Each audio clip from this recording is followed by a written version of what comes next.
خدا کے بندو حدیث موجود ہے، اعلنوا ھذا النکاح واجعلوہ فی المساجد،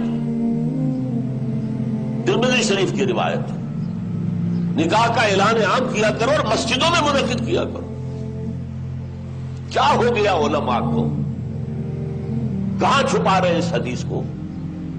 یہ میں مانتا ہوں، علماء کا قول ہے، میں اس کو رد نہیں کر سکتا کہ یہاں فعل امر جو ہے یہ وجوب کے لیے نہیں ہے، فرض کرنے کے لیے نہیں ہے، استحباب کے لیے ہے۔ تو بھائی مستحب چیز جو حضور نے قرار دی ہے اس کو کیوں چھوڑ رہے ہو؟ دنیا کے ہر معاملے میں ہے جستجو کے خوب سے خوب تر کہاں، اور اس معاملے میں آپ مستحب مان رہے ہیں، حضور کا قول موجود ہے، پھر قبول نہیں کر رہے۔ اور پوری حدیث میں ایک ٹکڑا اور بھی ہے، وَاضْرِبُوا عَلَيْهِمْ مِنَ الضُّفُوفِ، اور نکاح کے موقع پر دف بجایا کرو۔ تو کیوں؟ اعلان عام کے لیے، کوئی اور ذریعہ تو تھا نہیں، لاؤڈ سپیکر تو تھا نہیں، کوئی دعوتی کارڈ تو آپ چھاپ نہیں سکتے تھے، چھاپنے کا سوال ہی نہیں، اخبار نہیں کہ اس میں اطلاع شائع کرا دیں۔ اعلان عام کیسے ہوگا؟ کہیں سے دف کی آواز آئی ہے، بھائی کیا بات ہے؟ فلاں کی شادی ہو رہی ہے فلاں کے ساتھ، بات پھیل گئی۔ میں نے اپنی 5 بچیوں کی 7 دفعہ شادی کی ہے، ایک بیوہ ہو گئی تو دوبارہ نکاح کی،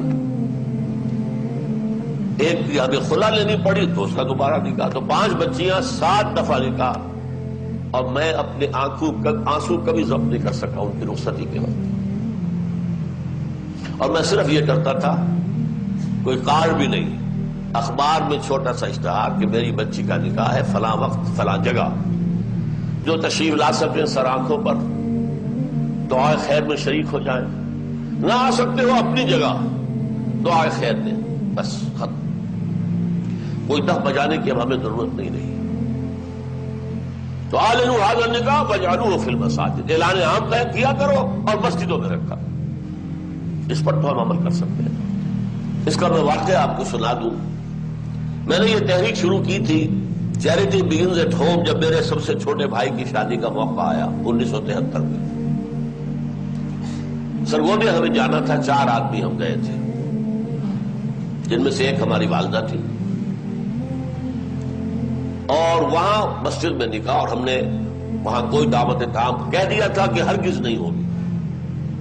ہم لاہور سے آ رہے ہیں، آپ کے گھر میں بیٹھ کے مہمان ہوئے، کھانا کھا لیں، کوئی وہاں دعوت عمومی نہیں ہوگی، نکاح مسجد میں ہوگا۔ اس کا اعلان ہوا تو بڑی تعداد میں لوگ آ گئے مسجد میں، وہاں تقریر میں نے کی، لیکن پھر وہاں بھی ایک، جیسے ہمارے ہاں یہاں کراچی میں مولانا مفتی محمد شفیع رحمت اللہ علیہ تھے، وہاں بھی ایک مفتی محمد شفیع صاحب تھے، ان کا انتقال ہو گیا تھا، ان کے 2 بیٹے مفتیان شہر کہلاتے تھے، وہ بھی موجود تھے، میں نے نکاح ان سے پڑھوایا۔ لیکن ان میں سے جو بڑے بھائی تھے انہوں نے کہا ڈاکٹر صاحب اس کام کی ہمت صرف آپ میں تھی، ہم نہیں کر سکتے یہ۔ وجہ کیا ہے؟ مولوی کا سٹیٹس کیا ہے ہمارے یہاں؟ دیہات میں تو کمی کاری، جیسے ہاری ویسا مولوی، فصل پہ کوئی دانے دے دیں گے، اللہ اللہ خیر صلی اللہ، باقی روز کی روٹی کہیں مانگے جائے گھر گھر اور کھائے۔ شہروں کے اندر بھی مسجدوں میں علماء ہوتے ہیں باوقار باعزت، لیکن مساجد کی مجلس منتظمہ بھی تو ہوتی ہے نا۔ کیسے کہیں گے یہاں آؤ، میں نہیں آؤں گا تمہارے یہاں نکاح پڑھانے کے لیے؟ کیسے کہیں گے؟ حدیث رسول کے ہوتے ہوئے۔ بہرحال اس پر لوگوں کو شرم بھی آئی، احساس کیا انہوں نے کہ واقعی بات صحیح ہے۔ پھر میں نے غیرت کو چیلنج کیا، دیکھو عیسائیوں میں اب تک یہ رسم موجود ہے، انہوں نے اپنے چرچ اور پادری کی یہ عزت برقرار رکھی ہے کہ شہزادی کی شادی ہو یا شہزادے کی ہو چرچ میں ہوگی۔ کوئی پادری ان کا بغل میں کتاب دبا کر بیٹھا ہوا انتظار نہیں کرے گا کہ عصر کا وقت تھا نکاح کا، بیٹھے مولوی صاحب ابھی اس بارات نہیں آئی، بیٹھے بیٹھے سوکھ رہے ہیں۔ وہ پہلے 30 40 50 روپے مل جاتے تھے، اب 300 400 500 مل جائیں گے، اور کیا ہوگا؟ اور وہاں کیا ہوتا ہے؟ شہزادہ یا شہزادی چرچ میں آؤ، پادری کے سامنے کھڑے ہو کر ایجاب و قبول کر. بہرحال چرچ کی یہ حیثیت آج تک ہے، ہمارے یہاں نہیں، ختم. مولوی کا نہ مقام اور نہ اس کی حیثیت. تیسری بات میں نے یہ عرض کی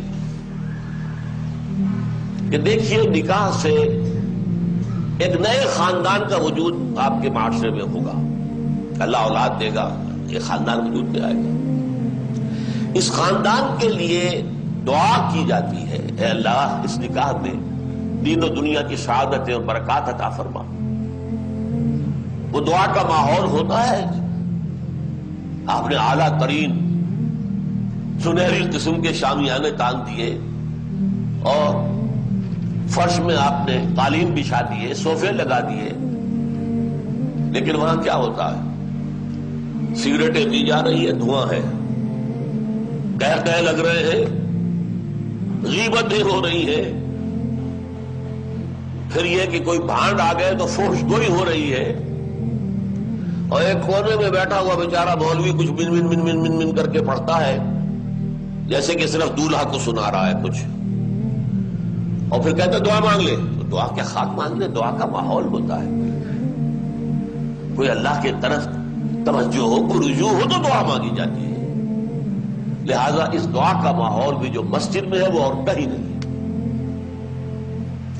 چوتھی چیز یہ بھی غیرت کو جگانے والی ہے. اگر حضور کی بیٹیوں کے نکاح مسجد میں ہوئے تو کون مسلمان ہے جو کہہ سکے میری بیٹی زیادہ باعزت ہے فاطمہ سے رضی اللہ تعالی عنہ؟ میری بیٹی کا نکاح مسجد میں کیسے ہو؟ آخری چیز، اور یہ اصل میں اس ازدواجی رسم کے ضمن میں جو اہم فلسفہ ہے وہ میں بعد میں بیان کروں گا. کس قدر بچت ہو گئی. لڑکی والے کے ہاں آپ جائیں گے، وہ شامیانے لگائے گا، وہ قالین منگائے گا، وہ کرسیاں منگائے گا، وہ صوفے لگائے گا، رات ہے تو قمقمے لگائے گا، بجلی. کتنا خرچہ ہوا. مسجد میں بھی بھائی قالین بھی بچھے ہوئے ہیں، مسجد کے اندر کشادگی ہے، مسجد میں اوپر پنکھے بھی لگے ہوئے ہیں، مسجد میں کرو نکاح، تمہارا کتنا پیسہ اس میں بچ گیا اس کا تصور کرو.